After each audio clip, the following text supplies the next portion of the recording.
everyone, I'm Rhiannon Payne. I am a Ruby community member here in Tokyo for the monthly Tokyo Rubyist Meetup. I'm super excited to be joined by Bernard Banta.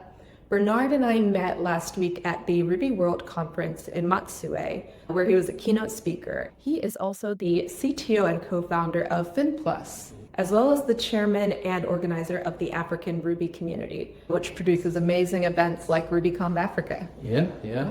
Thank you for having me. It's an honor being here talking to you. Absolutely. I loved your keynote at Ruby World. So I'm not a developer myself, although I've been in the Ruby community for a few years now. But your keynote was so interesting. Specifically, one thing that was interesting to me was the problem that you're trying to solve with your recent open source work. Basically providing technology to help the unbanked population globally. Yeah. And I'll let you explain if you don't mind. Thank you. So it all started many years ago in early 2017 when we started the company, FinPlus Group, and we started the company to solve the financial inclusion problem. At that time, according to World Bank, and still is, shockingly, that there are more than 1.4 billion people, adults, who are unbanked. So these are people who can't access forward financials because of many reasons. And as an entrepreneur and a problem solver, that really challenged us. And that's where the journey of solving the problem of financial inclusion started. So this number is so huge. And for people who are problem solver, it keeps you awake to think how you can solve it. So it's something we have solved in the company, and we have built so many solutions for financial institutions. And then in 2023, I gave a keynote at RubyConf Thailand, and that's where the journey for this open source project called Sanareli started. So the goal of Sanareli is to see how we can utilize USSD, because USSD currently in Kenya and other countries where these people are unbanked is what we're using to build applications. The goal of Sanarei is to enable developers to build web apps that can be served through a mobile application. And this mobile application doesn't need internet connection to access web pages. So it's basically offline web browsing through USSD on smartphones. This is the thing that really blew my mind during your keynote. The idea that you can create applications for offline mobile browsing. Maybe I'm just not as technically literate, but I've never heard of anything like that before. Yeah, it's something new. No one has done this before. And the reason why it's new to many techies is many techies mostly focus on newer technology. But newer technology require newer and modern devices. But these people who are unbanked are not able to afford or have access to latest devices. I'm always curious about, are there simple technologies or simple tools that we can utilize to solve simple problems? Yeah, and that's what Salary is all about. Yeah, I love that. The interesting thing to me is that doing something that's very simple can be an incredibly complex challenge. Like Rails itself, people talk about how Rails is all about the compression of complexity. That kind of reminds me of what you're doing with Saturday. So they say simplicity is the ultimate complexity. Yes. So in order to produce something simple, there is so much complexity behind. So that's what I'm doing. And maybe something more about Ray is that this is not only for smartphones, it's also for feature phones. And you might be wondering how. Yeah, what is a feature phone actually? So a feature phone is a simple phone. And it's very affordable, very cheap. In Kenya, you can buy a feature phone for less than $10. And this is the phone that most people can afford. So feature phone supports very simple features of communication. So you can send SMSs, send and receive SMSs. You can make phone calls and store contacts. Normally it has very limited storage, sometimes up to 1,000 contacts. And if you exceed your contacts, then you have to remove other contacts. So it's about who is important in your phone book. And also you can play basic games like snake games. You saw that in my presentation. And the snake game used to be my favorite when I was growing up, before the smartphones came out. I've been asking myself that if these feature phones can have like games, can we develop a browser just the same way the game has been developed? So that is going to be in the roadmap for Sanarain. So right now it's just to finish building on the app that will run on low-end smartphones.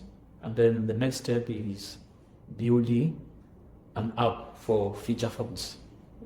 And the feature phones, most of them don't have access to the internet, but we don't have to worry about that because the communication is going to be through USSD, because already majority of these people who are students use feature phone and they utilize SMSs, USSD-based communication. Wow. So people will literally be able to, with a $10 feature phone, while offline, access modern banking institutions. Very true. Wow.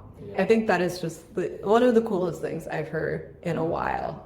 Thank you. And so the work that you've been doing at FinPlus as well as Sanarain, this is all being built with Ruby and Rails, correct? Yeah, all Ruby on Rails. Wow. Yeah. And why did you choose Ruby for this project, or what made you gravitate towards Ruby in the first place? Yeah, so the journey started in 2010. So I was inspired by people like Bill Gates, Steve Jobs, and they wanted to be an entrepreneur in the space of software. So I didn't know much 4D, and I joined the University of Nairobi to do computer science, and I got access suddenly to all the resources I needed to learn about coding. So I was a student, also on the side working on my own personal projects, also doing consulting at the same time and also working. So I was doing so many things at the same time, but I was not struggling as a student. I was like really excelling. But for me to excel as a student, I needed like tools that will make me very productive. And then, so I was doing Java and C+ and other languages to develop my applications. And then one day I stumbled upon Ruby. And it was through a class, artificial intelligence programming. And the lecturer introduced us to Ruby.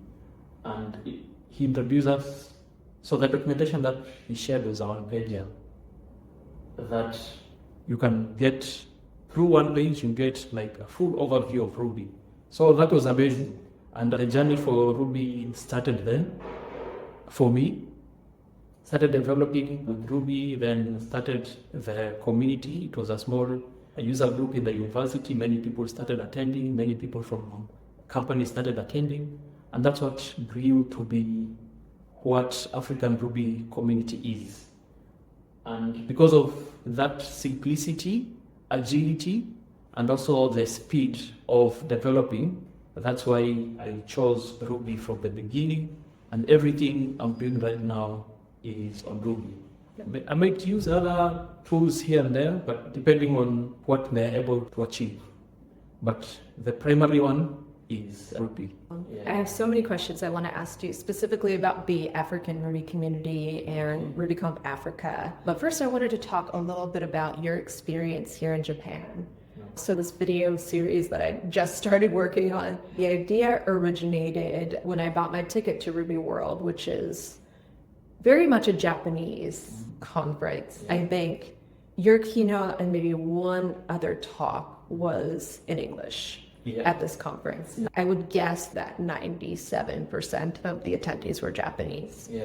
Many of whom didn't speak English or didn't necessarily speak the best English. And I started speaking on Twitter before this conference to Kura-san about how can we find more ways to bridge the gap between all of the exciting things happening here in the Ruby world in Japan and the rest of the global ecosystem. Looking at your experience, it's your first time in Japan. Yeah. You keynoted Ruby World, meeting mods, being at a primarily Japanese conference.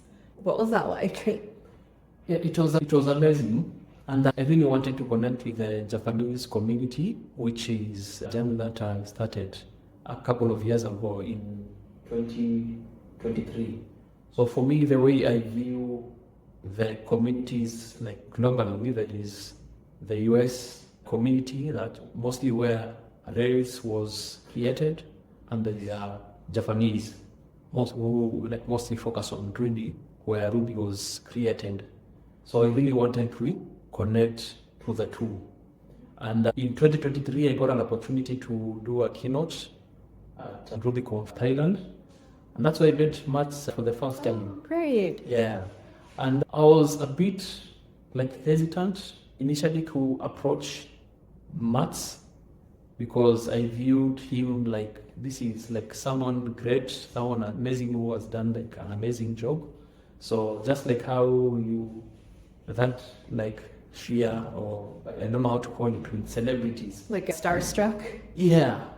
And then the organizer said, you can talk to Mats, feel free, go to him, take selfies. I'll say to meet Mats, he thought maybe he would not have came for me. And it ended up being completely opposite. This is a guy who is approachable, and we talked, we took selfie. He attended the party in the evening, and we talked for more than 30 minutes. Wow. So that gave me a sneak peek of how the Japanese Ruby community is. And luckily, again, I got an opportunity to do the keynote, which I did a few days ago at Tokyo World Conference, and I got an opportunity to connect with many more. So the experience has been amazing, and I like the fact that they were translating the whole conference. They translated my talk from English to Japanese for the Japanese audience.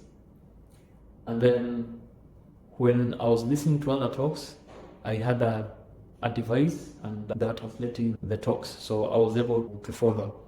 So that was one thing that was really good, and I hope they continue with all the conferences to translate them so that they can get attendees from different countries all over the world. And also, the culture and the developers here are really great, very welcoming. And with the hospitality, they are very open and they're very humble. So it has been an amazing experience for me, and I'm looking forward to coming back here again and again. Yeah, that's always been my experience too. I've been to 3 Japanese conferences, and I'm amazed by how much they go out of their way for accessibility for non-Japanese speakers. Yeah. Like the translations, everything. They really want to bring foreigners in, as well as, like you said, the hospitality is incredible. The parties, the food. You can go out to all of these events hosted by sponsors and not pay for anything and have an amazing meal and drinks, and it's so fun. Yeah, very true. No. Do you feel like the language barrier was ever an issue, or did you find ways around it to really connect with people here? Well, there's definitely a language barrier, but what I like about Japanese is they go out of their way to help you. So they also make an effort to understand what you're saying, and sometimes if it's a direction, if they're at a shop, somewhere running a shop, they'll leave their shop to guide you for 2-3 minutes. Literally, you hold your hand and show you, come here, you can do this. So that compensates for the language barrier. And also technology has solved that because we have application nowadays. So I use the Google Translator, where it becomes difficult. I just type and I let them listen to the Japanese translation. And they also do that on their side. So one is the technology, 2 is the people. Yeah. I use Google Translate all the time for too, so very much relate to that. So I want to hear a little bit about the African Ruby community and RubyConf Africa. What do you want to share with the rest of the world about what's happening in Africa right now? So what I'd like to share about African Ruby community, it's one of the biggest Ruby communities in the world. So we have more than 5,500 members. Most of them are around East Africa. So these are countries like, so of course Kenya is one of them. There is Uganda, there is Tanzania, and Rwanda. So it's a vibrant, growing community. We hope eventually we'll be able to cover as many countries as possible. So we normally have meetups in different chapters, in different countries and cities in East Africa. We've also done Ruby conferences since 2015. The last one was, of course, 2025, and there's going to be Ruby conference 2026 in Nairobi. It's going to be in August, on the 22nd of August. So also our culture is very great. I shared in the keynote that one of the interesting facts about Nairobi is that it has a national park. It has a very big national park, the only city in the world with a national park in it. So you get to see all the animals like lion, buffalo, and many others. And there are many amazing things. So for those who want to visit Nairobi, RubyConf 2026 is an opportunity. I really want to go. I'm hoping I can make it work in August of next year. Thank you so much, Bont. Make it work. We are going to try so hard. Block it on your calendar Yes. now. I made Matt block it on his calendar. Oh, is he coming? Yeah, it said he'll come, but That's amazing. He'll confirm soon. That's awesome. Yeah. Thank you so much for taking the time, Banta. And in the show notes, I also wanted to ask you about your favorite Ruby open source projects happening or coming out of Africa right now. We don't have time, they're kicking us out of this room, but maybe you could share offline and we can put it in the show notes. All right. Awesome. Thank you. All right. Thank you so much, Rhiannon, for having me. Of course. You're doing an amazing job. Thank you. Keep doing what you're doing. Absolutely. Getting kicked out of rooms. I keep getting kicked out of places doing these interviews. Yeah, sadly. But yeah, it's been amazing, like 15 minutes of conversation. Absolutely. Yeah, I hope I will get an opportunity to do more of this. And Definitely. maybe in Africa, Yes. you come and interview Maybe I'll others. do a CFP. Yeah. Or maybe I come to SF, San Yes. Francisco, and I do another one. Yes, I Yeah. love that. Thank you so much, Bont. It's a pleasure. So, Excellent. Let's go enjoy Tokyo Rubyist. all right.